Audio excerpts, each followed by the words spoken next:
Namaste and welcome to Daily News Simplified, the what, why and how of newspaper reading. Now we would be analyzing the Delhi edition of the Hindu newspaper of 5th of August 2019, and the news that would be covered today is given on the screen, and the timestamp for the same is given in the description and the comment section given below. And so now with this, let us start with the first section. Now, as part of our continuous coverage of questions that were asked in the prelims examination of 2019, wherein the question that we're going to discuss today was related to the recent directive given out by the Reserve Bank of India on storage of payment systems data. Now, the circular given out by the Reserve Bank of India on storage of payment system data was issued on 15th of April 2018, whereby this circular provided for data localization for payment system operators in India, whereby one of the main command given out by the Reserve Bank of India was that the payment system operators in India needed to store their payment related data compulsorily within India, and they prohibited the storage of this data outside India.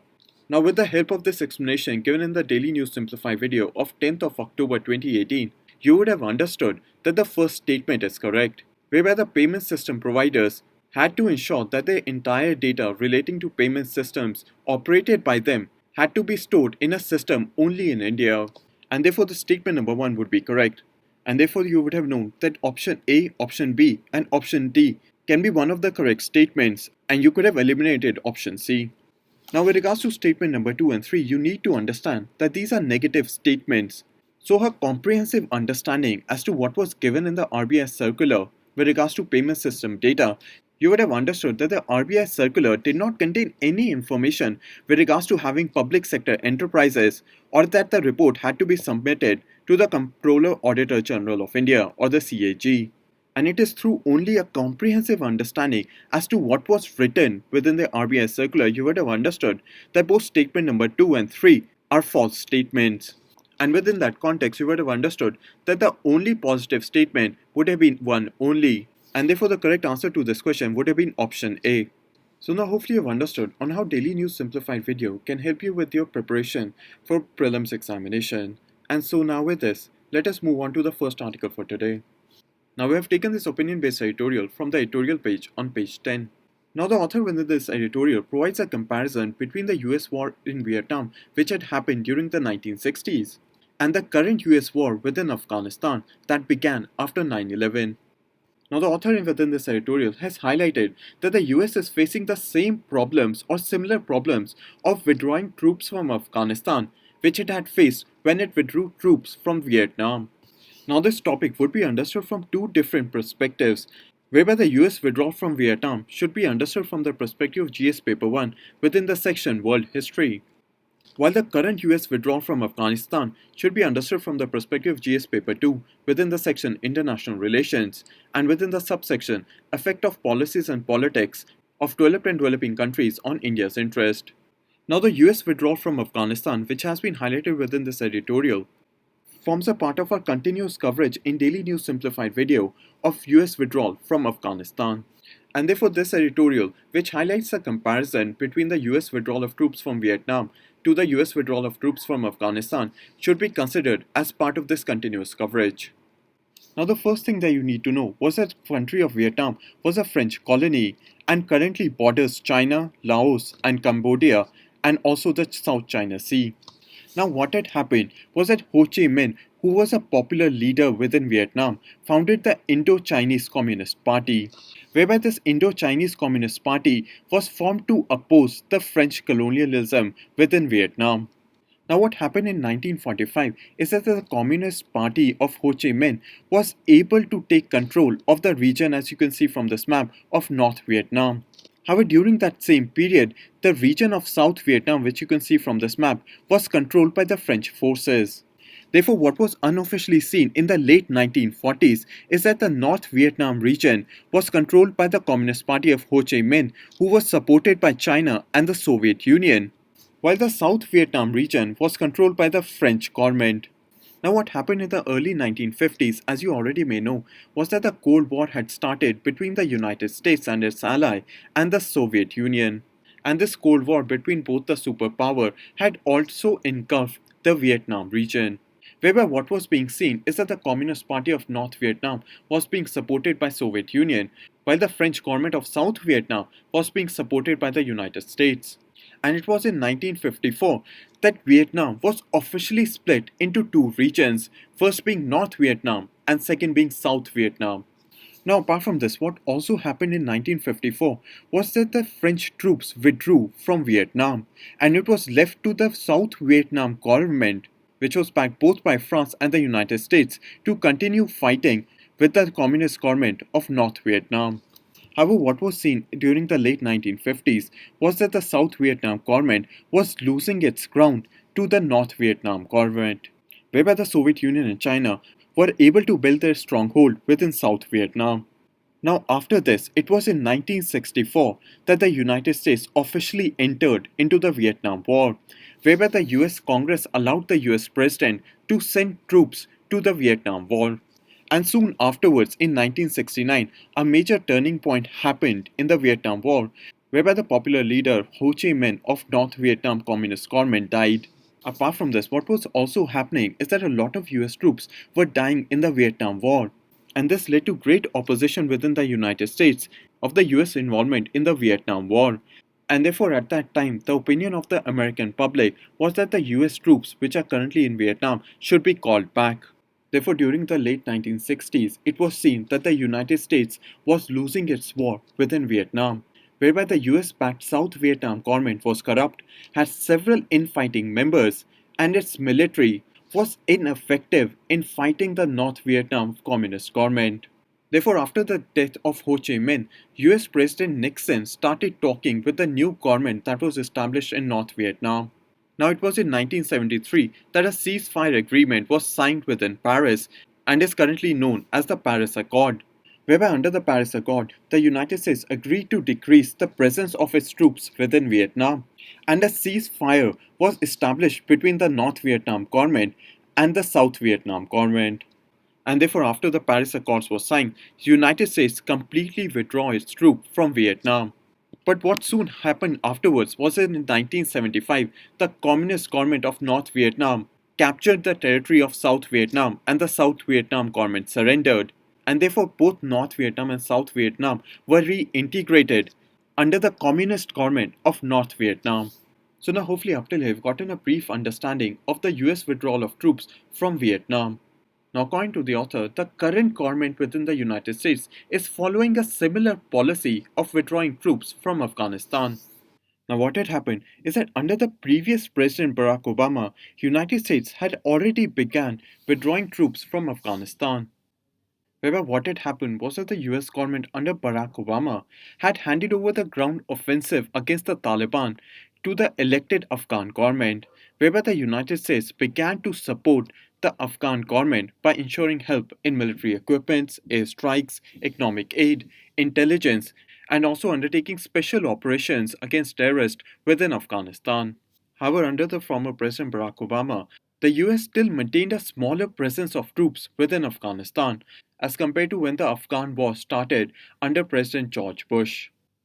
Now, it was also under President Barack Obama that the primary objective of the United States to go into Afghanistan was also achieved, whereby it was under Barack Obama that Osama bin Laden was actually killed, but in Pakistan. Whereby the main objective of the United States to start the Afghan war was to avenge the 9/11 attacks. And therefore, by killing Osama bin Laden and other masterminds of the 9/11 attack, the United States under Barack Obama had completed its primary objective of the US war in Afghanistan. Now, what happened after Barack Obama is that Donald Trump was elected as the President of the United States, and an election promise of Donald Trump was complete withdrawal of US troops from Afghanistan. However, what had happened was that after Barack Obama had left it to the Afghan government for the primary objective of fighting the war with the Taliban, what was seen was that the Taliban increased its presence and took over much control over the Afghan territory. And therefore, currently, it has become difficult for the Donald Trump administration to ensure the complete withdrawal of US troops from Afghanistan, and also ensuring that the current Afghan government is not defeated and taken over by the Taliban, whereby they do not want a repeat of the Vietnam War, whereby after the United States withdrew its troops from Vietnam, it was the communist government of North Vietnam that ended up taking control over South Vietnam. And similarly, it is likely that the Taliban may defeat and take over the complete territory of Afghanistan. Whereby, like earlier, the North Vietnam government was supported by the Soviet Union and China. Similarly, currently the Taliban is also indirectly supported by a neighboring country, Pakistan. Also, the South Vietnam government was considered corrupt and was ineffective in fighting the war against the forces of North Vietnam. And similarly, it is also seen that the current Afghan government is seen as being corrupt by the Afghan people. It also has a lot of infighting among the various parties. And lastly, it is also not able to fight effectively against the onslaught of Taliban. Now, it is within that context what has been seen is that the Donald Trump administration has begun talks with the Taliban itself. Whereby the Donald Trump administration has begun talks with the Taliban so that it is able to withdraw its troops from Afghanistan. However, there is a one major difference which the author has highlighted on how this talks with the Taliban is much different on how President Nixon went about having talks with the new Vietnam government that was established after the death of Ho Chi Minh, whereby the Vietnamese Communist government and the United States had only begun negotiations after a ceasefire was agreed upon by the North Vietnam forces and South Vietnam. But currently, what is being seen is that no ceasefire agreement has been declared or agreed upon by the Taliban and the Afghan government. Apart from this, the North Vietnam also agreed to stop guerrilla warfare against South Vietnam. But what is currently being seen in Afghanistan is that the Taliban has continued with terrorist attacks against the Afghan government. And lastly, one important difference was that the ceasefire agreement was agreed upon both by the South Vietnam and the North Vietnam government. However, currently within Afghanistan, the Donald Trump administration is only holding negotiations with the Taliban, and this negotiation process does not include the Afghan government, whereby the Taliban has said that they're not going to talk for negotiations if it includes the elected Afghan government. And therefore, the Donald Trump administration has taken a decision of not directly involving the Afghan government in its talks with the Taliban. Now, according to the author, it is the Taliban which is actually the problem from US withdrawal from Afghanistan, and the current Donald Trump administration should not consider the Taliban as being a solution which would lead to complete US withdrawal from Afghanistan. Therefore, according to the author, the Taliban is part of the problem and not a solution of a successful US withdrawal and future success of democracy, women rights, and hopefully peace within Afghanistan. But nevertheless, what you should know is that this US withdrawal from Afghanistan and the US talks with Taliban are currently news in transition, whereby we'll have to wait and see as to what would be the final agreement agreed upon by the United States and the Taliban, and what impact it would have on the Afghan government, the role of Pakistan and India, and more importantly, the role of the United States within Afghanistan. Now, hopefully, from this editorial, you've gotten a brief understanding of the US withdrawal of troops from Vietnam and what are its similarities and contrast with the US withdrawal from Afghanistan. And so, now with this, let us move on to the next article. Now, we have taken this editorial from the editorial page on page 10. Now, the current context of this editorial is that the Government of India has taken a decision to increase the strength of the judges of the Supreme Court from 31 to 34, and this number does include the Chief Justice of India. Now, the number of judges within the Supreme Court has been increased so as to deal with the large number of pending cases within the Supreme Court, whereby the number of pending cases within the Supreme Court was around 59,000 on 11th of July. Now, the last amendment through which the number of judges within the Supreme Court was increased was in 2009, whereby the number of judges was increased from 26 to 31. Now, apart from this, what this editorial is trying to highlight is that several other steps can be undertaken so as to ensure that the number of pending cases within the Supreme Court also decreases. Now, according to this editorial, the judicial resources are not being efficiently used, especially by the Supreme Court, whereby the valuable time of the Supreme Court is currently undertaken or taken up by various mundane matters, or matters that do not require the valuable time of the Supreme Court, whereby one of the examples highlighted within this editorial are the cases of bail which end up within the Supreme Court. whereby according to this editorial, such cases should be handled by alternative mechanisms, whereby it is the duty of the Supreme Court to rather focus its valuable time on its primary objective, which involves the interpretation of laws and of constitutional provisions. Wherein, according to this editorial, all other questions which require a final decision to be undertaken should be considered by a newly formed alternative mechanism. Whereby, as you already understand, that it is the Supreme Court which is the final interpreter of law within India. And according to this editorial, if a final decision has to be undertaken on any particular case of any high court or a district court, then some alternative mechanism can be formed, whereby this mechanism would be able to take the final decision on various cases which do not require the valuable time of the Supreme Court. And within that context, the editorial has highlighted that this alternative mechanism can be of cassation benches, whereby such cassation benches can undertake the final decision on various cases which may not require interpretation of law or are of constitutional dispute.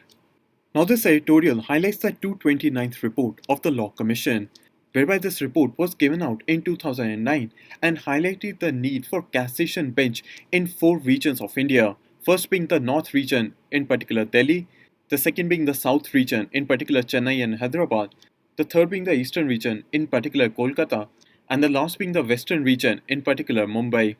Now, these cassation benches would be the final court of appeal for adjudication of non-constitutional matters, whereby it would be a court of last resort for non-constitutional matters and would have the power to quash or reverse the decisions of inferior courts, such as of high courts and district courts. Now, what Report 229 of the Law Commission had asked for is that the cassation benches would handle the appeals given out from a high court in a particular region. So let's say, for an example, that all of the cases within the northern region of India, such as from the Nainital High Court, from the Punjab and Haryana High Court, the Jammu and Kashmir High Court, the Delhi High Court, would all go to a cassation bench which has been formed in Delhi. And all of these non-constitutional cases, such as of cases of bail, can be handled by this cassation bench which is established at Delhi. And the decision undertaken by this cassation bench would be final, and this cassation court would also have the power to reverse the decisions undertaken by the high courts. Therefore, what this would do is that it would allow the Supreme Court to only focus on the cases which are of constitutional in nature or require interpretation of law. And therefore, these cassation benches would help in reducing the backlog or the pending cases within the Supreme Court. Now, according to the Law Commission, such cassation benches can be formed under Article 130 of the Indian Constitution. Now, Article 130 of the Constitution of India is titled the Seat of the Supreme Court, whereby under Article 130, the Supreme Court shall sit in Delhi or any such other place or places as the Chief Justice of India may, with the approval of the President, appoint.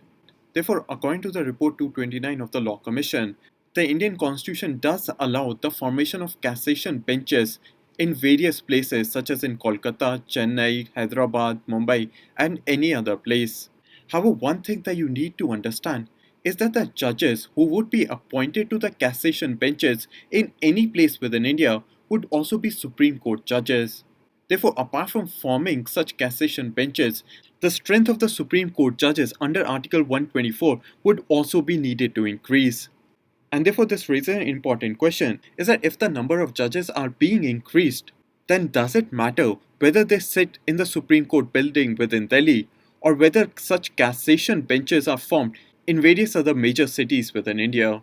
And apart from this, it also raises a question as to why the judges of the cassation bench who have been appointed as Supreme Court judges be restrained from undertaking cases of constitutional provisions or of interpretation of laws. But nevertheless, hopefully you've understood as to what this editorial talks about and what has been the recommendation of Report 229 of the Law Commission of India. Now you need to understand that the need for cassation benches is a news in transition, whereby we'll have to wait and see whether any such decision is undertaken by the Government of India.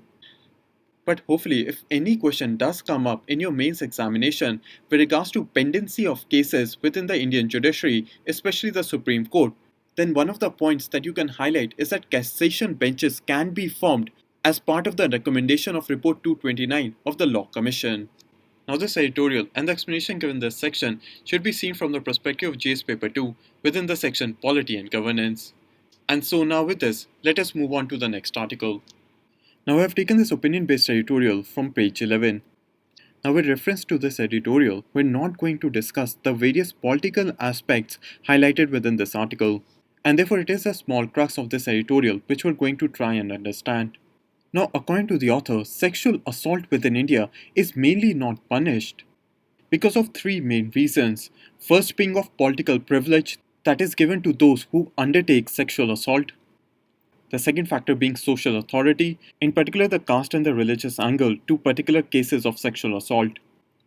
And the last aspect as to why sexual assault does not get punished within India is due to the civic indifference to sexual violence.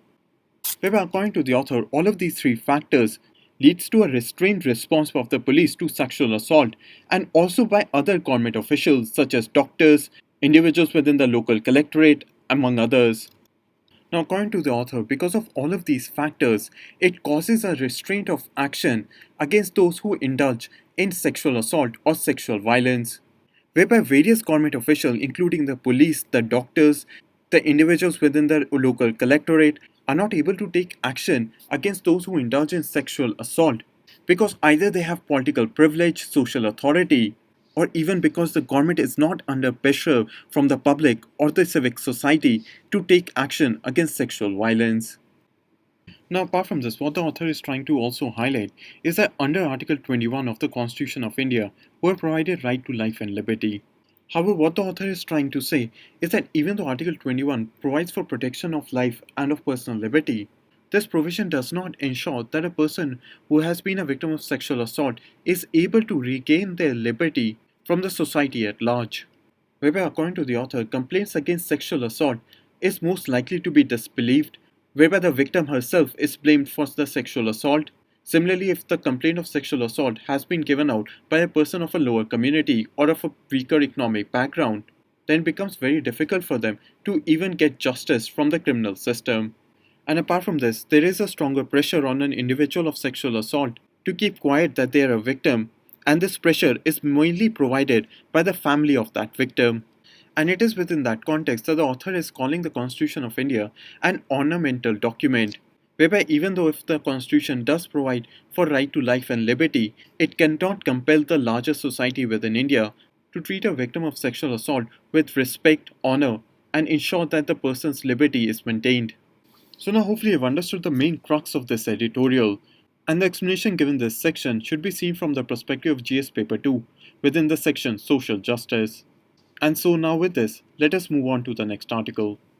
Now we have taken this article from page 12. Now this article highlights a political news whereby what has happened is that the state of Madhya Pradesh has surrendered more than a quarter of the money which was allocated to it under the Pradhan Mantri Awas Yojana Gramin, whereby this is the first time any state within India has returned a part of the money which was allocated under the Pradhan Mantri Awas Yojana. Now what you need to understand from this article are various facts about the Pradhan Mantri Awas Yojana Gramin, and you need to understand these facts from the perspective of your prelims examination, whereby the main aim of the Pradhan Mantri Awas Yojana is that it aims to ensure that every rural Indian family within India has a Pakka house, whereby the target of the scheme is 2022, whereby under this scheme 2.95 crore houses are expected to be built by 2022. Now before understanding the various facts about the scheme, let us first understand on how questions have been asked in your prelims examination with regards to government schemes. So if you take a look at the prelims examination paper of 2018, a question was asked on the Pradhan Mantri Kaushal Vikas Yojana, wherein the first aspect that this question asked was the implementing agency or the ministry of the Pradhan Mantri Kaushal Vikas Yojana. The second aspect that it asked was the purpose of the Pradhan Mantri Kaushal Vikas Yojana. And the third aspect that it asked was a unique feature with regards to the Pradhan Mantri Kaushal Vikas Yojana. Now the correct answer to this question is C, 2 and 3, wherein the Pradhan Mantri Kaushal Vikas Yojana is the flagship scheme of the Ministry of Skill Development and Entrepreneurship. Now moving forward, if you take a look at the prelims examination paper of 2017, wherein this paper had asked the various objectives of the National Nutrition Mission, wherein the correct answer to this question is A, 1 and 2. Apart from this, in this question, the implementing agency of the National Career Service was asked, and in addition to the purpose of the National Career Service. In addition, a question was asked as to the purpose of the Unnat Bharat Abhiyan, wherein the purpose of the Unnat Bharat Abhiyan is to connect institutions of higher education with local communities. And lastly, if you take a look at the prelims examination paper of 2016, it had asked the purpose of the Uday scheme, which was to provide financial turnaround revival of power distribution companies. Apart from this, it asked for the purpose of the Rashtriya Gramin Abhiyan, and the correct answer to this question is C, to eradicate the practice of manual scavenging. And apart from this, the 2016 paper had also asked a question on Stand Up India scheme in terms of its purpose and in terms of one of its implementing agency, where the correct answer to this question is C, both 1 and 2. Moving forward, it also asked a question on the purpose of the mission Indradhanush, wherein the purpose of the mission Indradhanush is for the immunization of children and pregnant women. And apart from this, it had also asked the purpose of the SWIM initiative of the Government of India, wherein it intends to provide affordable and quality education for the citizens for free. Now, these are some of the questions that have been asked in the prelims examination within the past 3 years on various initiatives and schemes of the Government of India, wherein the main aspects that have been asked is the purpose of the scheme, second, the implementing agency, and lastly, one of the unique features of the scheme. And by understanding these three purviews of any government schemes, you would be able to answer any question in the 2019 prelims examination on government schemes and government initiatives. So now let us understand about the Pradhan Mantri Awas Yojana Gramin. Now there are 6 main points that you need to know about the Pradhan Mantri Awas Yojana Gramin, wherein the first point that you need to know is that this scheme has been restructured from the earlier Indira Awas Yojana, and this was done in the year 2016. And the Pradhan Mantri Awas Yojana Gramin is under the purview of the Ministry of Rural Development. The second point that you need to remember is that this scheme intends to provide housing for all by the year 2022. And this scheme intends to provide housing for all by providing a Pakka house to first houseless householders and secondly to those households who are currently living in Kacha house. So you have to understand that this scheme provides housing or a Pakka house to two different groups of people. First to people who are currently houseless and secondly to those people who are currently living in a Kacha house. The third point is that the immediate objective of this scheme is to cover 1 crore households which are currently living in Kacha houses in 3 years from 2016 till 2019. However, what has happened recently is that the Union Cabinet approved the Phase 2 of the Pradhan Mantri Awas Yojana Gramin, whereby under Phase 2 of this program, the total target for the construction of houses has now been taken to be 1.95 crore, and this has to be built by 2022. The fourth main point that you need to know is that the cost of per unit assistance provided for each Pakka house is to be shared between both the central and the state governments, whereby it would be in the ratio of 60 to 40 in the plain areas and in the ratio 90:10 in the northeastern and the Himalayan states. The fifth point that you need to know is that the assistance for construction of toilet, piped drinking water, electricity connection, LPG gas connection will be provided to these Pakka house which have been formed under the Pradhan Mantri Awas Yojana Gramin from different government schemes. So let's say the construction of the toilet would be provided under the Swachh Bharat Abhiyan Gramin. The LPG gas connections might be provided under the Ujjwala Yojana, while an electricity connection might be provided under the Saubhagya scheme. And therefore, this is an important fact that you need to know, is that under the Pradhan Mantri Awas Yojana Gramin, only the house is currently being provided, and other aspects that make a house a home, such as the construction of a toilet, pipe drinking water, electricity connection, are being provided from different government schemes. And therefore, an individual would have to apply to all of these schemes in a separate manner. And therefore, an important aspect through which the Pradhan Mantri Awas Yojana Gramin could be improved upon is to have the convergence of the various government schemes. And now the sixth and the last point that you need to understand about this scheme, especially with regards to your upcoming prelims examination, is that the selection of the beneficiary for this scheme will be from the housing deprivation parameters which are provided under the socio-economic and caste census of 2011. And this data which has been provided under the socio-economic and caste census would also be verified by the Gram Sabha. And one unique feature of this selection procedure is that this scheme does not select the beneficiary from among the BPL households, whereby what happens is that every state currently already has a list of various individuals or households which are below the poverty line. However, the Pradhan Mantri Awas Yojana Gramin does not select the beneficiary from the list of the BPL household, whereby it selects the beneficiaries from the socio-economic and caste census. So now hopefully you understood the important parameters about the Pradhan Mantri Awas Yojana Gramin. And therefore with this, let us move on to the next article. Now we have taken this opinion-based editorial from page 11. Now what this editorial highlights is that the Rajasthan government has introduced the Rajasthan Protection from Lynching Bill of 2019, whereby this bill is based on the recommendations given out by the Supreme Court in the Tehseen S. Poonewala case in 2018. Now, the judgment and the observations given out by the Supreme Court in the Tehseen S. Poonewala case in July of 2018 has been comprehensively covered in the Daily News Simplified video, most recently in the Daily News Simplified video of 25th of June 2019. Now, what I'll do is provide you the link to the Daily News Simplified video of 25th of June in the description section given below, and from which you can understand the various observations and the judgment given out by the Supreme Court in the Tehseen S. Poonewala case, and various other aspects on how to combat public lynching or mob violence within India. And so now with this, let us move on to the next section. Now we have taken this data point from page 11. Now what this data point highlights is that Odisha recently got a GI tag for its own variant of the Rasgulla. Now within that context, this data point highlights is that the Karnataka state has the highest number of GI tagged products, while it is saris and fabrics which have received the highest number of GI tags within India, and specialized craft items come in second. Now, apart from this, what is also seen is that Tamil Nadu has the highest number of handicrafts GI tag, while Maharashtra state leads in the highest number of GI tags for agriculture products. So now hopefully you've understood the 6 facts which are given in this data point with regards to the GI tag. Now information with regards to the GI tag has been covered comprehensively by Mike Ma'am in the Daily News Simplified video of 30th of July 2019. And therefore what we're going to do in today's section is again revise about the GI tag through questions for practice. Now there are 2 questions for practice, and what you need to do is pause this video, solve both of these questions, and wait for 5 seconds for the correct answer.